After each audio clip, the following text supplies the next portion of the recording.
அண்ணா பையனோட காதுகுத்துக்கான ஒர்க்கெல்லாம் ரொம்ப மும்முரமாக போயிட்டு இருந்துச்சுங்க. அதே மாதிரி எங்களோட ஒர்க்கையும் நாங்கள் சைடில் பார்க்க ஆரம்பிச்சிட்டோம். என்ன ஒர்க்குன்னு சொல்லி தானே கேட்குறீங்க. ப்ளே டெக்கரேஷனுக்கான ஒர்க்கெல்லாம் நம்மளே வீட்டில் செய்யலாம்னு சொல்லிட்டு அதுக்கான திங்ஸ் எல்லாம் ஒரு 2 வீக்ஸ்க்கு பிஃபோரே நாங்கள் வாங்கி வச்சிட்டோம். ரிலேட்டிவ்ஸ் எல்லாரும் இருக்காங்கல்ல, ஸோ அவங்கெல்லாம் ஹெல்ப் பண்ணுவாங்கன்னு சொல்லிட்டு நான் நம்பின மாதிரியே எல்லாருமே ஹெல்ப் பண்ணாங்க. ஸோ அதோட அவுட்புட்டும் சூப்பராக வந்துருந்துச்சு.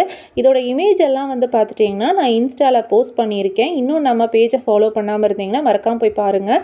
யூடியூப் சேனலில் இன்ஸ்டாவோட லிங்கை கொடுத்துருக்கேன். அதே மாதிரி நம்ம யூடியூப் சேனல்லையும் சப்ஸ்கிரைப் பண்ணிடுங்க.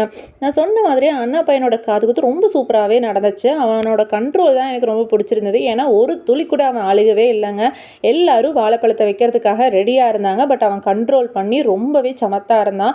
இதுக்கெல்லாம் சேர்த்து வச்சு காதுகுத்து முடிஞ்சவொடனே ஒரு ½ அன் ஹவர் கழித்து அழுன்னு அழுக ஆரம்பிச்சிட்டான்.